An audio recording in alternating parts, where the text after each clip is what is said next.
What happens when a new director is sent in to clean up the old staff? And the first person he fires is the person who spent 32 years building the company from scratch.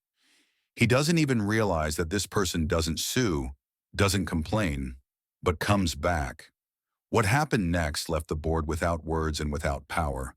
The last Monday of my working life was supposed to start with coffee, a little nostalgia, and maybe a hug or two from coworkers with whom I'd shared an office for nearly 4 decades. You know, like in the movies, pictures, balloons, you were a pillar, we can't do it without you, that sort of thing. Yeah, keep your pocketbook wide open. I woke up at 5:30 like I always do. No alarm clock. This internal clock is built right into my bones. And even on this day, it was ticking like it's supposed to. I got up, washed my face, pulled on my best jacket, the one I'd been saving for my meetings with the council. It didn't look like it had in the 90s, but it fit tight. Like myself. In the kitchen, my wife was already cutting up a grapefruit, as if she knew there was a day of sourness ahead. I kissed her on the temple and told her I'd be back early. I wanted to finish a couple things, pick up a photo from the dresser in the study, and maybe for the first time in years, not stop at the coffee machines. Just leave, humanly. The drive to work was almost symbolic. Same bus, same driver, same potholes on the corner by the construction site they couldn't finish for the fifth winter. It was as if the city didn't know things were going to change for me today, or pretended to. I entered the building at 7:45. The guard nodded, as always, except he had a strange look in his eyes. Not pitying, no, more like awkward. Like he already knew what was coming next. I went up to my floor, threw my briefcase on my desk, and, for old time's sake, turned on the server monitoring. Even on my last day, I couldn't stop myself. Everything was running like clockwork. Of course, I'd built the whole thing. At 8:30, Katya came into the office, a junior analyst newly arrived. She brought me a cupcake.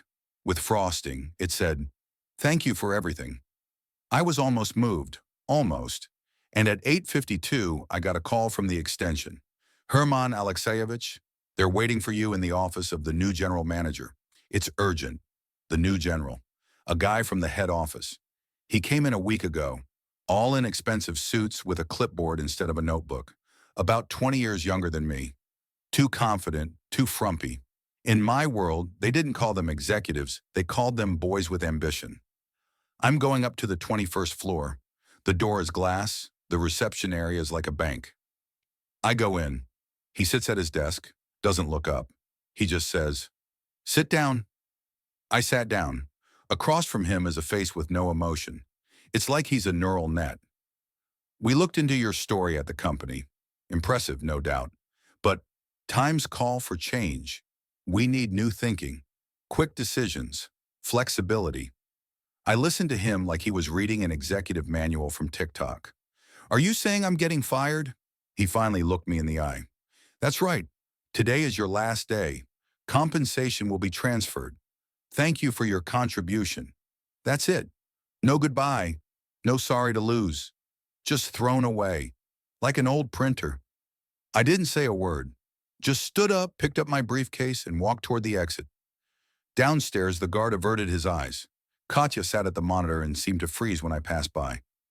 No one applauded. There were no tears, no speeches, no balloons. Just the hallway I'd walked down for 32 years. It was empty now. It was sunny outside.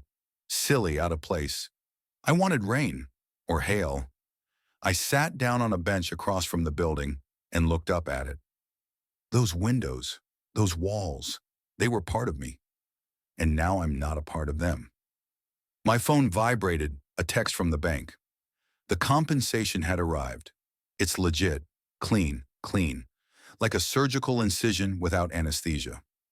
I got home at 10:40. My wife was surprised, but I just shrugged. I said, "That's it. Fired." She didn't ask any questions. Just put the kettle on. After lunch, I went up to the attic. There, in an old box, were papers, contracts, drafts of the first years. I took them out, sat on the floor, began to leaf through them. And I found something that I had forgotten. The minutes of the meeting, where one small but important detail had been stipulated, the share structure in case of a change in the membership. And then I remembered who had gotten those shares, and who left them, but didn't sell them, and who still owed me, and suddenly everything became clear. I pulled out my cell phone, dialed a number I hadn't touched in 10 years. I listened to the long beeps. I heard a hoarse voice. "Name, we need to meet, tonight, at the old entrance," and hung up. The old entrance wasn't just a place, it was the heart. Me and the guys used to gather there when it all started. Before logos, before awards, before those glass elevators. It smelled like wiring and coffee from a thermos. It's all turned into a warehouse now, but I remember every brick. I got there at 5:59, and he was already there.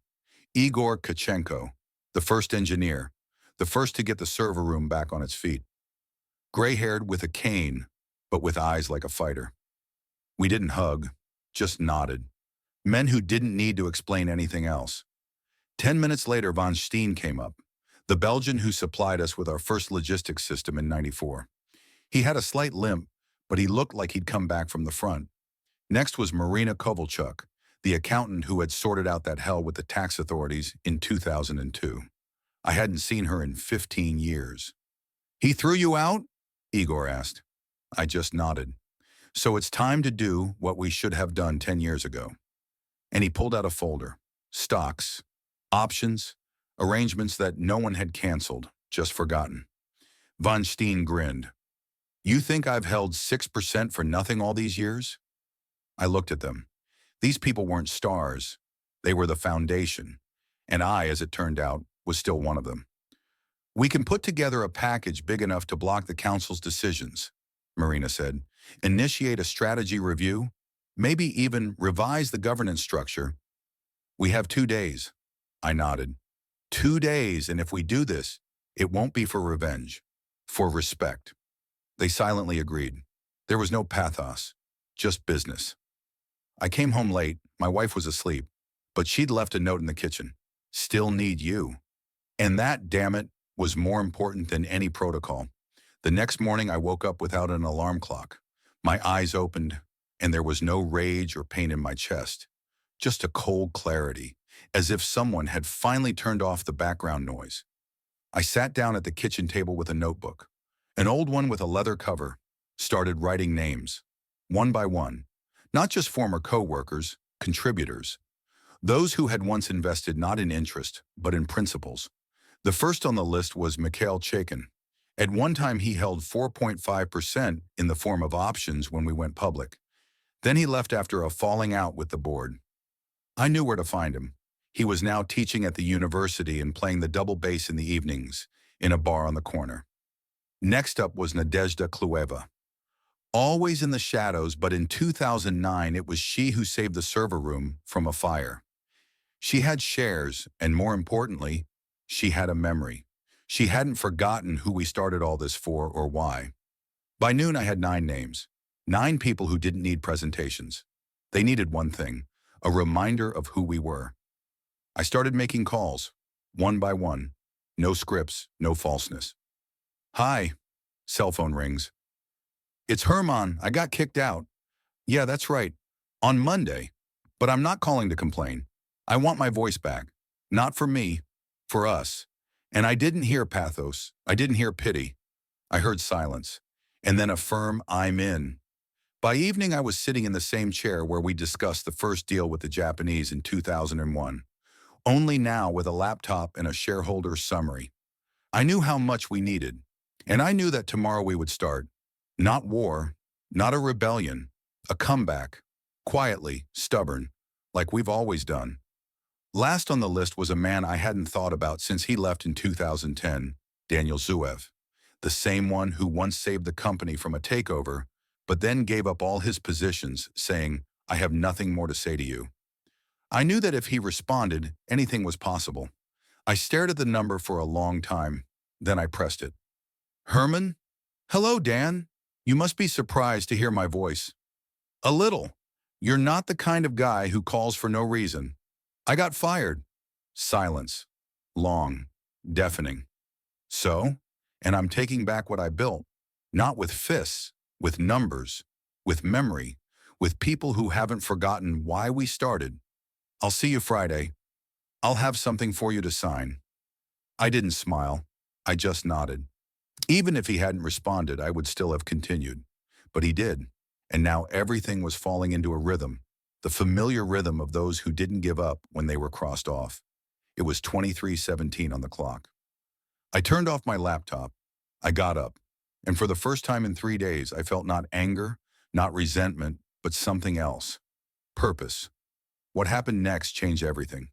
You don't want to miss how it unfolded. The next day, it was as if the air had changed density. Even the coffee tasted different, bitter, not because of the roast, but because of what was happening. I drank it slowly, sitting by the window and watching the city go by below. People were rushing about their business, unaware that somewhere, just a few blocks away, something was beginning that would change the structure of an entire company. I'm wearing an old jacket, the one I wore at the Minnesota branch launch. In the pockets are a notepad, a pen, and a list. 10 names. And behind each one are stories, shares, decisions that have been forgotten, but not gone. I called Nadezhda first. She answered after the second ringtone. No surprise, she just said, I knew this would happen. When and where? I dictated the address of a cafe at the intersection of 7th and Old Pine, ordered her green tea in advance. In 2 hours, I managed to meet 3 people. All 3 of them signed the papers. No questions asked. Each had a different reason in their eyes. Resentment, justice, memory. But most importantly, caring. We were still part of something bigger. By lunchtime, I walked to the square in front of the old insurance company building. We had once rented 2 offices there. That building was now vacant, but the coffee shop downstairs where we'd held our first brainstorms was still open. I ordered a black Americano and pulled out my laptop. On the screen was a spreadsheet with numbers rising. 11.2%, then 13th of July, then 15th of September. If I got to 22, I could call a special meeting. It didn't give me control, but it gave me a voice, a loud one. I looked up. Someone had stopped on the sidewalk, a man in a coat. I didn't recognize him right away. It was a senior lawyer from the noughties era. He and I hadn't spoken since he left after the corporate scandal. He sat down next to me, and he just said, I saw your post. You're right. I didn't write that I was right. Much less right. He pulled out a flash drive. These are copies of the old share agreements. They haven't been touched. I think you'll find what you're looking for. I took the flash drive, didn't ask how he found me. People do when it's important. By evening, I had 21.3%. The other 7 had to be solved overnight. I called, wrote, met, persuaded. Not begging, just a reminder. Who we are, where we're from, and why it matters. And then the final call, at midnight. A man I didn't want to disturb, but I had to. It's James, it's Herman. I need your signature. You know I left for a reason. I know, but you left then, and they're kicking me out now. No words, no memory. That's not revenge, nonbadu. It's responsibility. Tomorrow at 8, come to the foundation. I'll sign it. I hung up, and I realized that everything that was in my hands was now in the balance. If they sign, we're not just shaking up the council on Friday. We'll remind them that this place isn't an office with pretty windows. It's an idea and a name. In the meantime, I sat in the darkness of the kitchen, watching the numbers flash on the laptop screen. And I knew the morning would begin with an answer. One signature, and this could all turn out. Everything. The next morning, I arrived at the foundation as arranged. The old building, the creaky door, the smell of wet paper and coffee. James is in the lobby. He hasn't changed. Still the same jacket with a worn elbow. Still the same way of speaking, as if with commas between words. He led me into a conference room. There was another man waiting there. I didn't realize who it was right away. Then I remembered. Carl Vance, former chairman of one of the committees. A man with a face carved out of granite. We heard you were collecting signatures, Carl said without saying hello. Not signatures. People, I replied. We're still here, and we're still part of the company, even if we've forgotten that. You want what? Power? Nonbadu. A voice. And respect. Respect for those who built, not those who just make reports. They looked at each other. James handed me the contract, already signed. That gives you 4.2%. Added up with the rest, that's enough. I thanked him. No pomp, just a nod. Like in war. Then I went out and dialed Marina. We're at 25.5%. Time to write the notice of meeting. That same day, we sent a letter to the council. It was bylaws point by point with copies. I sent it in person, not by email, not by courier. I hand-delivered it to the new principal's assistant. She opened the envelope. She read it. She looked at me. And for the first time, she was scared. I'll pass it on. Tell her verbatim, we're not retaliating. We're going back.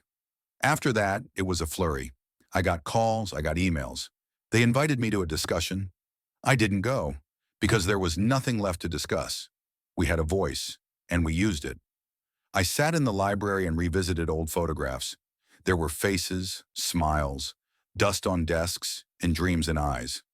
We weren't just a team. We were the meaning. Now it was time to remind those who had decided the company was just an asset in a portfolio. The next day, the corporate chat room exploded. Someone on the junior staff leaked a screenshot of the email. The headline was bold, Reauthorization Initiative. No one knew where it came from, but they knew who was behind it. I wasn't called X anymore. I was called by my first name. No title, no titles, just Herman. When I entered the building in the morning, I felt the atmosphere had changed. Employees were silent at my appearance. Some nodded. Others looked away. Fear and respect walked side by side, like two old enemies who had to sit at the same table. There was an envelope waiting for me in the reception area. On it were the initials of G.A., the new director. Inside was an invitation for a friendly chat. I came, because I'm not afraid, because silence doesn't mean consent. He sat in the chair with his legs stretched out, still as confident, still as smooth, only his hands were trembling. Herman, do you realize the danger of this? I do. Do you remember how it all began? He didn't say anything. He just closed the file and said, "You win." I stood up. I looked at him and added, "I didn't win. I just gave voice back to the people you were trying to turn off." As I walked out of the office, I realized there was no turning back. Not for him, not for us. And that's when I pulled out my cell phone and dialed the final number. "It's Herman. Get the hall ready. There's a meeting on Friday. Everyone will be there." On Thursday evening, I locked myself in the old conference room where we had once spent nights drawing the first IT infrastructure diagrams. There were traces of markers left on the whiteboard, as if someone hadn't erased it on purpose. I stood in front of it and began to speak, rehearsed it, out loud, without an audience. "Dear Council, number not like that. Colleagues, we are not here to argue, but to remind, also wrong." I erased everything and wrote one word, why, and then it went. On its own. No script, no script. Everything that was inside came out. I spoke and I knew it wasn't about power, it's about voice. It's about what we've lost when we let numbers override meaning. When I got home, it was past midnight. My wife was sitting in the kitchen, in her pajamas, with a cup of warm milk. She didn't ask. She just said, "You can do it, because you're not doing it for you." I sat down next to her, took her hand. We sat in silence for a long time, and there was more support in that silence than 1,000 speeches. And then I went upstairs. I put all the paperwork into folders, checked the list of participants, checked off everyone who'd confirmed, and set my alarm for 5:30. Like always, Friday won't be a day of reckoning. It will be a day of remembrance, a day for the past to enter the room and sit quietly in the front row. Friday morning, I got up before my alarm clock. The sky was still dark, and the city was just starting to wake up. I wore the same jacket I'd walked into the building in 30 years ago. A little worn, but still sitting just right. Before exiting, I looked around. The office, a photo from the company picnic, a note from my wife on the fridge. "Remember who you are." I nodded, quietly, to myself. On the porch, I stopped. My heart beat steady, like a metronome. Not from fear, it was the realization. I hadn't come to demand. I came to remind you that we're not just numbers on an Excel spreadsheet, that behind every percentage is a life, and that memory has a voice. I push the door open, and I'm in. This is the climax. Everything you've been waiting for is right here. Stay to see the hero put everyone in their place. The hall was packed. Even at the best of times, it was impossible to gather so many people. Old partners, newcomers, council representatives, the legal team, PR, analysts, marketers, even the IT guys from the 15th floor. Everyone was there. And most surprisingly, everyone was silent. I entered the hall last, not because I was expecting an effect. I just lingered at the mirror in the hallway. I wanted to look into my own eyes before I looked into theirs. In the center of the room was a long, oval table, shining like a showpiece. Behind it sat him, our new director, G.A., all in black, with a flawless parting, with a look that usually betrayed confidence. But today there was something different about him, a shadow, or doubt. I wasn't introduced, no announcement. I went to the empty seat myself. I opened the folder, I laid out the papers. The lawyer began to speak. Standard text. The meeting was convened in accordance with paragraph so-and-so. Quorum is present. The agenda, revision of powers. Next, the floor was passed to G.A. He stood up smoothly, not in a hurry. Colleagues, we are in a moment of change. Everything I do is about efficiency, for acceleration, growth. I realize my decisions may seem harsh, but in the age of digitalization, he glanced in my direction. We need to think fast and act tough. I didn't interrupt. I waited. But, he continued, we are open to dialogue. If anyone thinks my actions were premature, let's discuss it. I'm in favor of transparency. When he sat down, the room did not applaud. No one moved. I stood up. Transparency? That's a beautiful word, especially when you're talking about throwing 32 years out of your memory with a single placard. Someone in the corner coughed. I didn't come here to ask, and I didn't come here to accuse. I'm here to remind you of who we were, of what we have become, and what we're at risk of becoming. I pulled out an old photograph, 1992, 6 guys at a wooden table, 1 server, 1 monitor, and a huge amount of will. We didn't start with KPIs, we started with goals, not with accountability, with trust. I looked around the room. I see eyes here that remember, and hands that built. I'm not against change. I'm against forgetting that we are not numbers.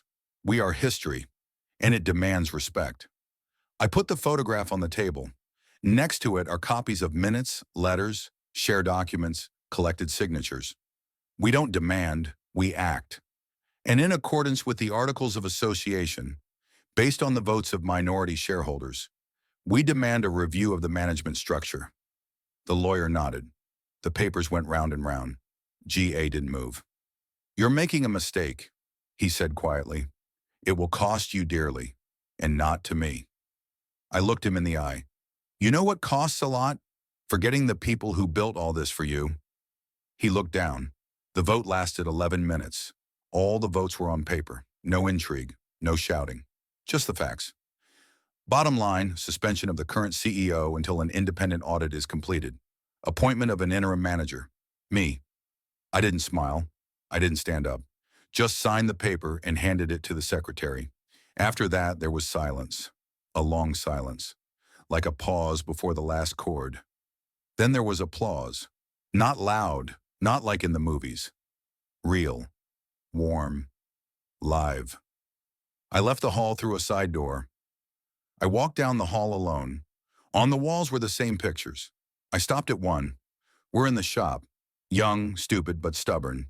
And me, with the same expression on my face that I had today. 30 years had passed. And then I went out to the people again. The employees. To those who stood at the glass wall and waited. Not news confirmation. That they had not been betrayed. I stepped up to the microphone. No paper, no speech. We remain. We have not forgotten. And we won't let you forget again. And that's when I saw that intern in the auditorium. The guy who brought the cupcake on Monday. He wasn't looking at me like a legend, as a person, as someone he might become. And damn it, that's what it was all worth it. After the meeting, I closed up in my new office, the same one I'd been kicked out of on Monday. Everything was in place, even the glass of water I hadn't finished at the time. The room felt cold, even though the air conditioning was off. The air was just different. The first documents were on the table. The council's decision, the list of temporary assignments, the login from the internal system. I looked at them, but I didn't touch them, because I knew that the most important thing didn't happen on paper. There was a knock on the door. Carefully, as if it wasn't an office, but a memory, I said yes. He came in. GA, no security, no files, just a cell phone in his hand. I didn't come to make excuses, he began. I just want you to know that I did what I was told from above. I know, I replied. But I was doing what I felt from below. He grinned, sad. You won. I didn't play. He nodded, turned toward the door. But before he went out, he stopped. You know what your strength was? What was what? You weren't a mercenary. You were part of it. And that's what they're afraid of. He's gone. I never saw him again. I was alone. And only then, in complete silence, did I allow myself to close my eyes. Not out of fatigue, from heaviness. Because victory without joy is not triumph. It's a consequence. And yet, when I opened my eyes, I knew. Tomorrow morning, I would be here again. Not as principal, as a guardian of memory and meaning. When I got home, she already knew. I didn't say a word, but she saw it in my eyes. Wives can do that. They don't ask. Don't get all, how did it go? They just put tea on the table. No sugar. Just the way I like it. Are they afraid of you now? She asked me without looking. Non badu. They remember. She nodded, like that's what she wanted to hear. Then she took my hand. You didn't forget who you were, and you reminded them. I went back to the office that evening, not out of pride, out of necessity. There was a team downstairs, analysts, developers, financiers, people who didn't know if they'd have a job tomorrow. I couldn't leave without telling them what would happen. I walked the floors. I greeted everyone. No speeches, just, I'm here. And that was enough. There was this intern in the break room with a cupcake, a new one. He handed it to me, this time with nuts. I laughed, for the first time in a week, and it wasn't sarcasm. It was lively. Then we sat down at the communal table. Everyone, no statuses, no nameplates. We talked about what's important now, what needs to be brought back, what to keep, and at what point did we forget that a company isn't a chart? It's people. When I stepped outside, the city was already asleep. Only the streetlights illuminated the glass of the facade, which reflected a building. Mine. Ours. I knew it would be difficult ahead, that there would be scrutiny, that there would be questions, pressure, attempts to reclaim the old. But I also knew that we had a memory now, and it's our most reliable weapon. And yes, what we've done is not the end. It's just the beginning. Sometimes people ask me why I stayed. I could have left beautifully, leave behind a legend instead of fighting reality. Why go back to a place where you've been erased? I always answer the same way, because memory's not a memory. It's an obligation. If you remember how it started, you have an obligation to be there when someone tries to finish it without you. I didn't stay for the post. I didn't stay for power. I stayed to protect what's more important. Respect. For the past. For people. For myself. And if I had to go through that again, I'd come in again on Monday, and I'd come out again on Friday, with my head up. I was back in the office this morning. First one, same as always. The empty hallway, the dim lights, the smell of paper and conduit. Nothing had changed and everything had changed. I went to the window where I used to always stand at my first hour. I looked down at the city and thought, I wonder who of the passers-by realized that here, behind the glass, the fates are being decided. Not companies, people. And for the first time in a long time, I didn't have to prove anything. I just stood there. And I was me, where I was. You know, there's this thing called collective amnesia, when everyone pretends to remember, but no one talks. They're afraid. It's easier to forget than it is to stand up and say, we were different. I don't want us to be remembered as the ones who kept quiet. I'd rather they say we got in the way. Arguing, reminded. That means we were alive. And if some people don't like it, it means we did the right thing.